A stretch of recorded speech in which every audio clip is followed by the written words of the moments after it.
A broken woman, penniless and hopeless, is publicly humiliated in the middle of a supermarket. Laughter echoes around her.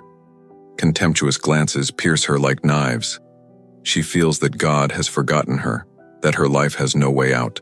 But at that exact moment, at the height of her shame, God decides to act. And he doesn't choose a pastor, nor a rich man, nor someone important. He chooses precisely the most despised person in that place to change everything. What begins as a simple gesture of compassion transforms into something no one expected. Care becomes friendship becomes love, and the impossible becomes real. You won't believe how this story of humiliation, faith, and redemption ends. Sarah was 32 years old, but she seemed to carry the weight of a lifetime on her shoulders. Disheveled brown hair, deep dark circles under her eyes, clothes that had seen better days. She was pushing her shopping cart down the aisle of the Walmart supermarket in Portland, Oregon, on that cold November afternoon, trying to mentally calculate every penny. $3.47. That was all she had in the world at that moment. 2 years ago, Sarah was a different person. She worked as a graphic designer, had a small but cozy apartment, and smiled easily. Then came the diagnosis: breast cancer. The treatment devoured her savings like fire on dry paper. She lost her job because she was absent too often. She lost her apartment because she couldn't pay the rent. And when she finally beat cancer, she was completely defeated by life. Now she lived in a homeless shelter in downtown Portland, sleeping in a bunk bed next to other broken women like herself. Every morning was a battle to find a reason to go on. The faith she once had seemed to have evaporated along with everything else. God, if you're still there, I don't feel any more, she whispered every night before going to sleep. That day, she had earned a few coins doing odd jobs. Cleaning cars and parking lots. She needed to buy something to eat. She grabbed a box of instant noodles, 99 cents. A can of tuna, $1.19. A small bruised apple from the discount section, 60 cents. She carefully placed everything in her cart, as if they were treasures. At the checkout, the line was long. People with overflowing shopping carts, families preparing for the approaching Thanksgiving. Sarah waited her turn, hugging her old bag to her chest. When it was her turn, she placed the 3 items on the counter. The cashier, a middle-aged woman with a bored expression, scanned the items without looking at her. $3.58, said the mechanic. Sarah felt her heart clench. She had miscounted. I only have $3.47, she said softly, her voice trembling. The attendant sighed loudly, impatiently. Then you'll have to take something off. Sarah picked up the apple and gave it back. It's $3.23 now. Okay. The cashier pulled out the 2 remaining items. Sarah opened her purse with trembling hands and began counting the coins, one by one, on the counter. 5-cent coins, 10-cent coins, 1-cent coins, each one making a metallic clinking sound that seemed to echo throughout the entire supermarket. The line behind her grew longer. Impatient sighs began to be heard. For God's sake, doesn't this woman have a card? Murmured a female voice behind her. I look at all these people who come to shop with change. Another laughed. Sarah felt her cheeks burn. She continued counting, but her hands were trembling so much that she dropped some coins on the floor. When she bent down to pick them up, she heard more muffled laughter. Some people just have no shame, someone said loudly enough for her to hear. She stood up, tears already beginning to blur her vision. She was still 17 cents short. She desperately searched the bottom of her purse, but there was nothing left. Absolutely nothing. Miss, do you have the money or not? The clerk asked sharply. There are people waiting. I need another 17 cents, Sarah said, her voice breaking. Please, I just need. Then you'll have to leave something behind. We don't do charity here. It was at that moment that a woman left the line and approached. Tall, blonde, dressed in designer clothes that probably cost more than a month's rent. She carried a Louis Vuitton bag and had the air of someone who had never known hardship in life. Jennifer Morrison, wife of a successful businessman, 43 years of pure arrogance wrapped in expensive French perfume. Honey, Jennifer said with a venomous smile, looking Sarah up and down, If you don't even have $3 to buy food, maybe you should rethink your life choices, you know? There are places that give out free soup. Laughter erupted in the queue. Sarah felt as if someone had thrown ice water on her. She wanted to disappear, turn to dust, cease to exist. Seriously, it's embarrassing, Jennifer continued, turning to the other people as if she were doing stand-up comedy. We work hard, pay our taxes, and have to wait while people like this hold up the whole line. Jennifer, stop it, murmured the man beside her, her husband Thomas, who looked visibly uncomfortable. No, Tom, someone needs to tell the truth. These people need to learn to fend for themselves, not keep begging in disguise. Sarah could no longer hold back the tears. They streamed down her face as she gathered her coins back into her purse, her fingers trembling. I'm sorry, she whispered.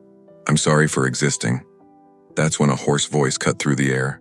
How much longer until she is left? Everyone turned around.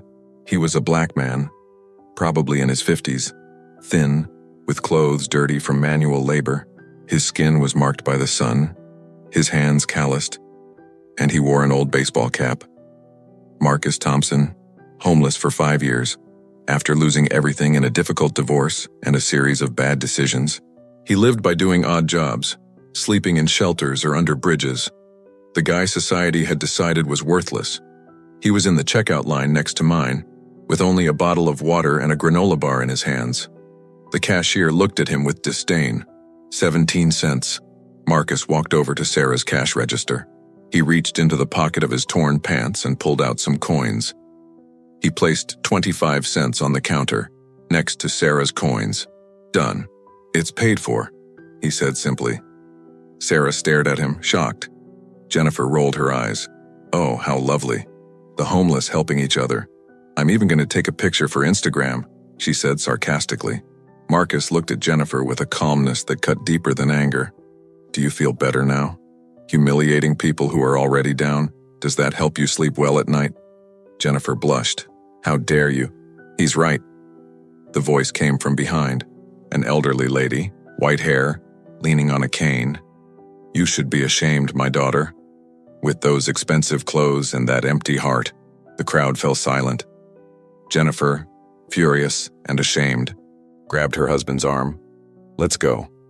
I'm not going to stay here being disrespected by these people. They left, abandoning the full shopping cart. The cashier, now embarrassed, finished scanning Sarah's items and handed her the bag containing the pasta and tuna. Sarah clutched the bag to her chest and looked at Marcus. Tears were still streaming down her face, but now they were different. Thank you, she managed to say. You didn't have to do this. Marcus gave a tired half smile. No one has to do anything, young lady. We choose. And today I chose to see you as God sees you, as someone worth everything. Sarah felt something break inside her chest, or perhaps it was something coming back together. She wasn't sure. Why? You don't even know me, and it seems you don't have much either. That's exactly why, Marcus replied, adjusting his cap. I've been where you are. I've felt what you're feeling, and on my worst days, it was a stranger who reminded me that I was still human. I'm just passing on what I received. He started to turn to leave, but Sarah gently held his arm. Wait. Let me at least, when I get some money, I'll pay you back. No need, Marcus said. But if you want to do something, meet me tomorrow at the Grace Mission Shelter over on 3rd Avenue. I have breakfast there at 7. You can tell me how you're doing. Sarah nodded, unable to say more. Marcus nodded back and left the supermarket, returning to the cold November afternoon. She stood there, clutching her shopping bag and feeling something she hadn't felt in so long she could hardly name it. Hope, maybe, or perhaps just the feeling that, against all odds, she wasn't completely alone in this world. That night, lying on the bunk bed in the shelter, Sarah didn't sleep. She stared at the ceiling, reliving every detail. The humiliation, the pain, and then that man. That man, as broken as she was, choosing to see in her what everyone else refused to see. Humanity, dignity, worth, God. She whispered into the darkness. If it was you, If it was you who put him there, thank you. I had forgotten that you still see us."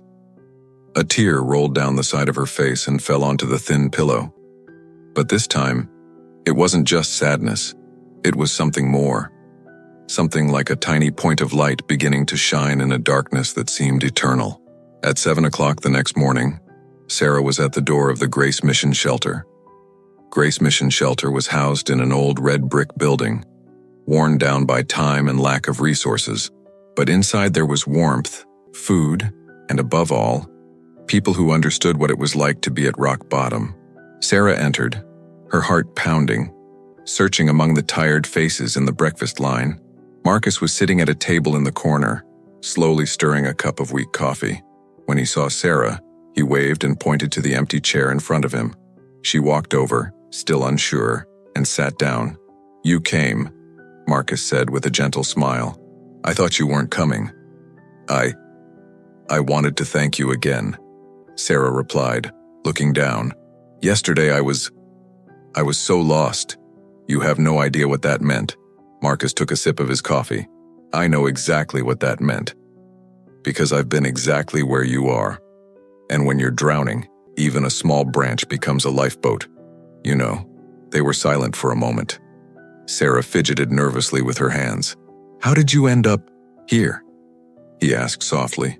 Marcus sighed deeply, as if deciding how much to share. "I had a life. Once. Family, house, job as a truck driver. I traveled all over the country. I was good at what I did." He paused. "Then my wife asked for a divorce. Said she got tired of me living on the road. She took the children. I started drinking to cope with the pain. I lost my job. I lost everything, really. 5 years later, here I am."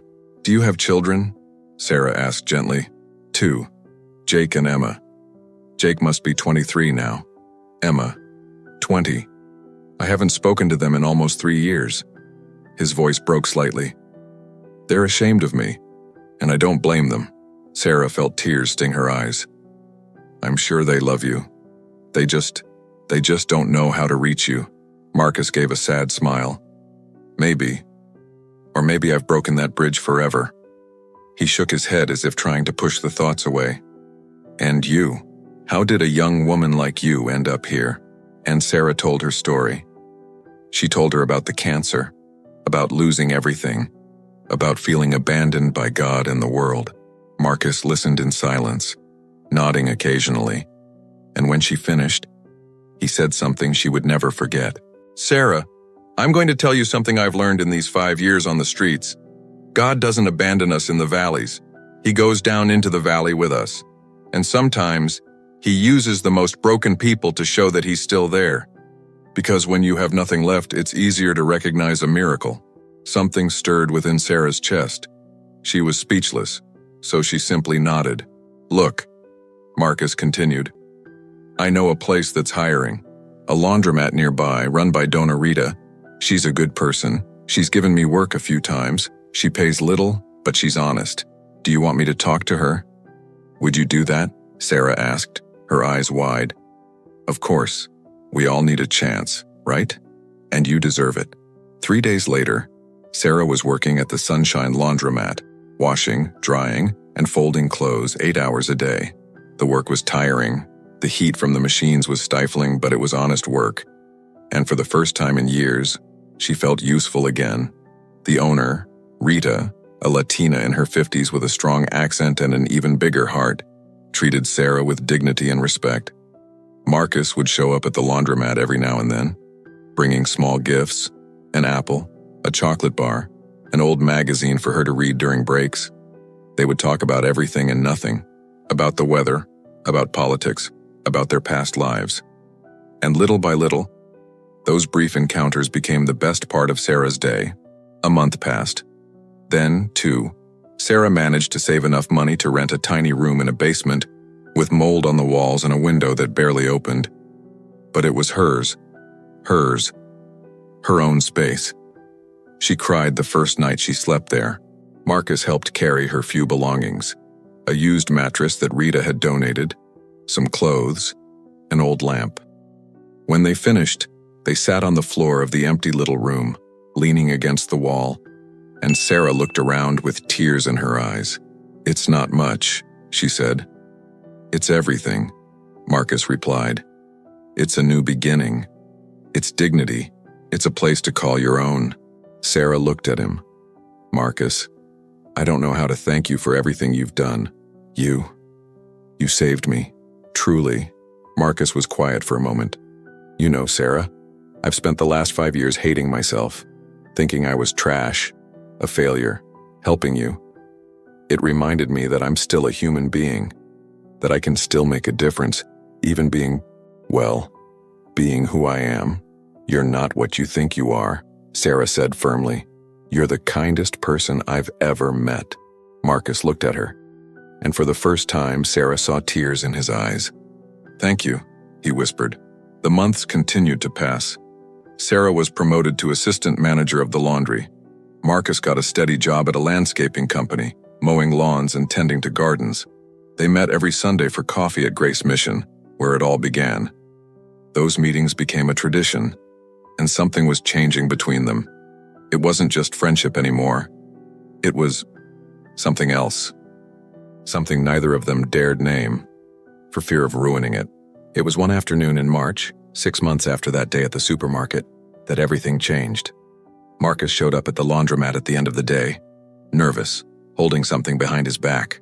"Sarah, I need to tell you something," he began, stammering. "Is everything all right?"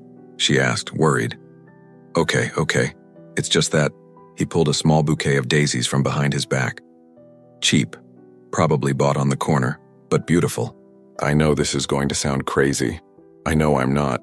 I'm not the kind of guy someone like you should consider. But Sarah, these last 6 months have been the best of my life, and it's because of you." Sarah felt her heart race. "Marcus, let me finish," he interrupted gently. "I have nothing to offer you. I don't own a house. I don't own a car. I barely have any money in the bank. But I have a heart, and that heart is yours, if you want it." Silence. Sarah looked at him, at the flowers, and then began to cry. Marcus panicked. I'm sorry. I didn't mean to make you uncomfortable. Forget about it." "Yes," Sarah said through tears. Marcus blinked. Yes, Marcus. Yes, I want to." She took the flowers and hugged them to her chest. "Do you think I care about money? About a car? You gave me something no one else has given me. You made me feel human again. You made me believe I had value. That's priceless." Marcus pulled her into a tight hug, and the two stood there in the middle of the empty laundry room, crying and laughing at the same time. "We're crazy," Marcus laughed through his tears. "Absolutely," Sarah agreed, but there was an old wound that still hadn't healed. Marcus's children, Jake and Emma. He spoke of them with longing, but also with fear. Fear of rejection, fear of disappointment, fear of causing more pain. "Marcus, you need to try," Sarah said one night as they ate instant noodles in her small apartment. "They deserve to know that you're okay, that you've changed. What if they hate me? What if they don't want to see me? So at least you tried. But what if they want to? What if they've been waiting for you all this time?" Marcus remained silent for a long time. Then he nodded. "You're right. I need to try." It took her 2 weeks to gather the courage, and when she finally called Jake's old number, she wasn't sure if it still worked. The phone rang. Once, twice, 3. "Hello?" His son's voice. Marcus almost hung up, but Sarah was there, holding his hand, giving him strength. "Jake, son, it's Daddy." Silence on the other end. Then, "Dad? Yes. I know it's been a long time. I know you probably don't want to talk to me, but I needed to tell you that I'm sorry. For everything. And that I love you." Silence again. Marcus could hear heavy breathing on the other end. "Dad, Jake's voice broke. "Where are you? Are you okay?" And Marcus told his story. He talked about the last 5 years, about hitting rock bottom, about Sarah, about rebuilding his life brick by brick. Jake listened to everything.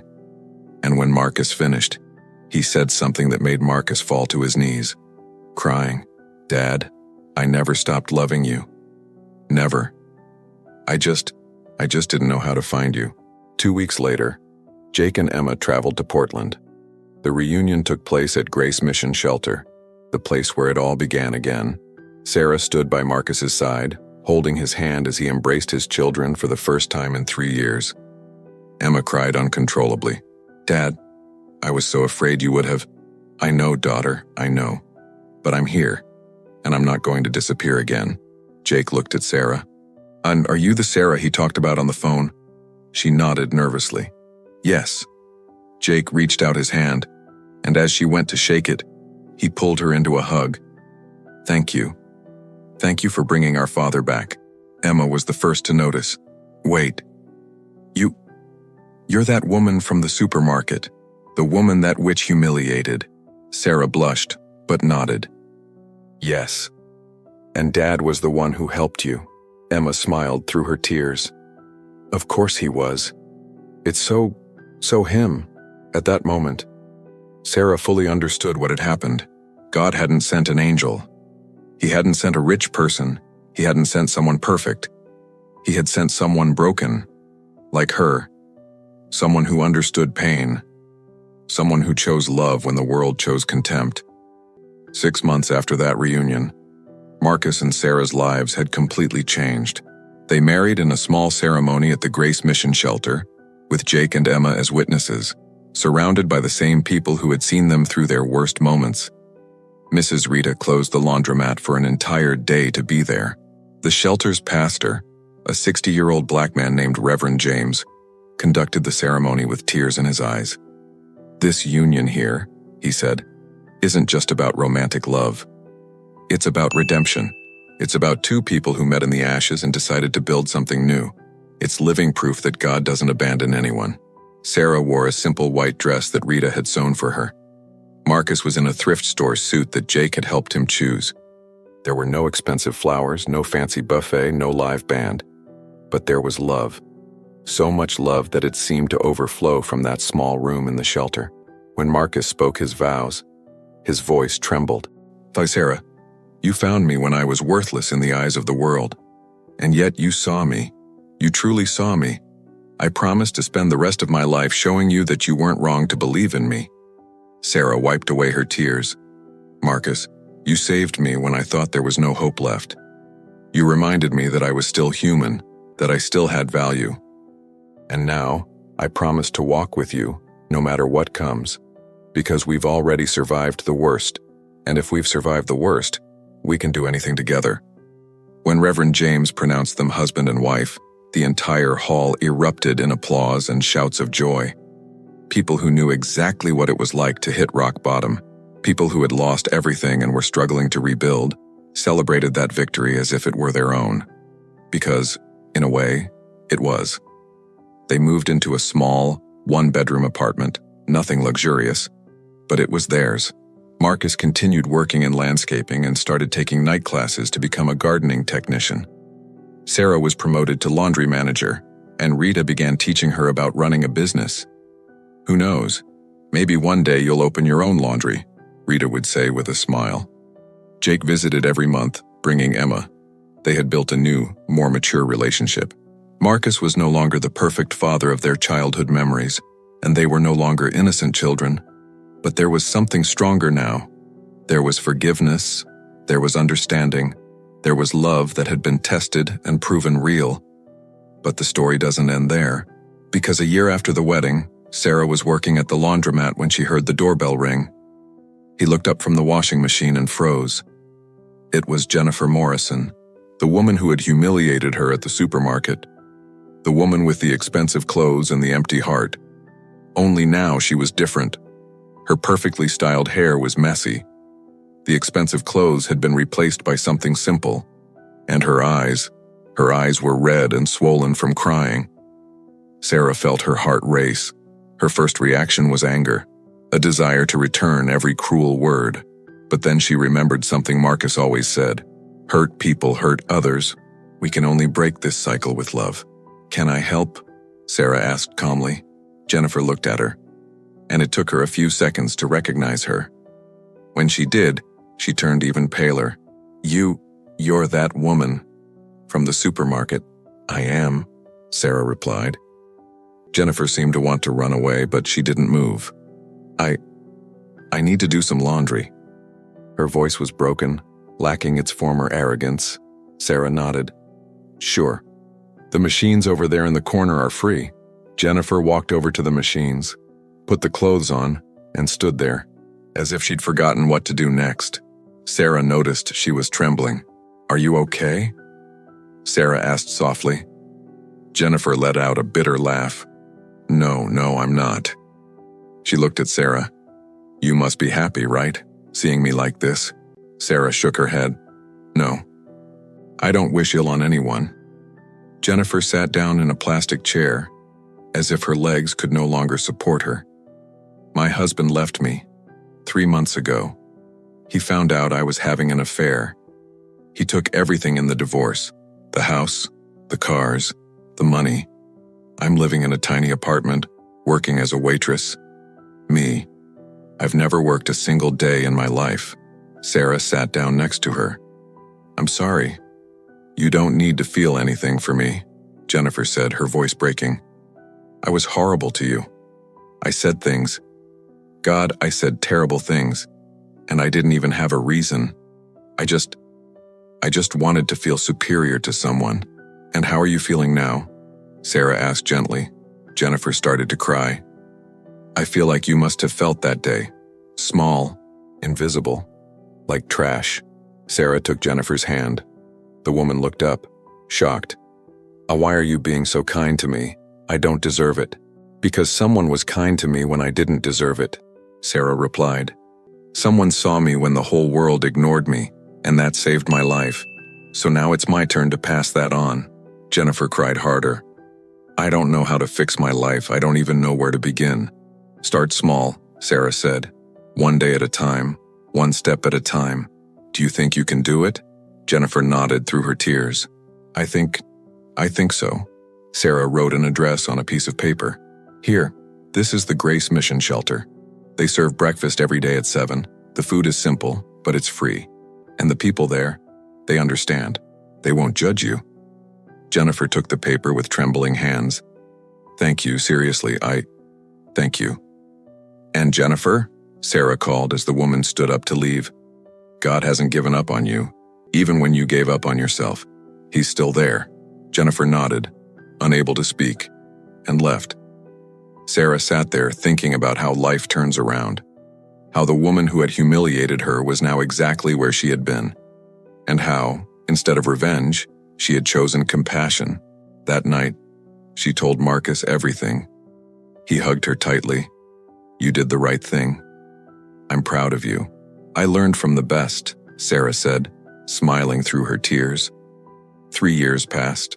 Sarah and Marcus opened a small business together, a laundry and landscaping service combined, primarily serving low-income people. They hired only people who had difficulty finding employment, former homeless people, ex-convicts, people recovering from addictions. They paid fair wages and treated everyone with dignity. Jake graduated with a degree in engineering and moved to Portland to be near his father. Emma was studying psychology and volunteering at Grace Mission. And Jennifer showed up at Grace Mission's breakfast 3 days after that conversation at the laundromat. She was greeted by Reverend James, who introduced her to a support group for people going through difficult divorces. Gradually, she rebuilt her life.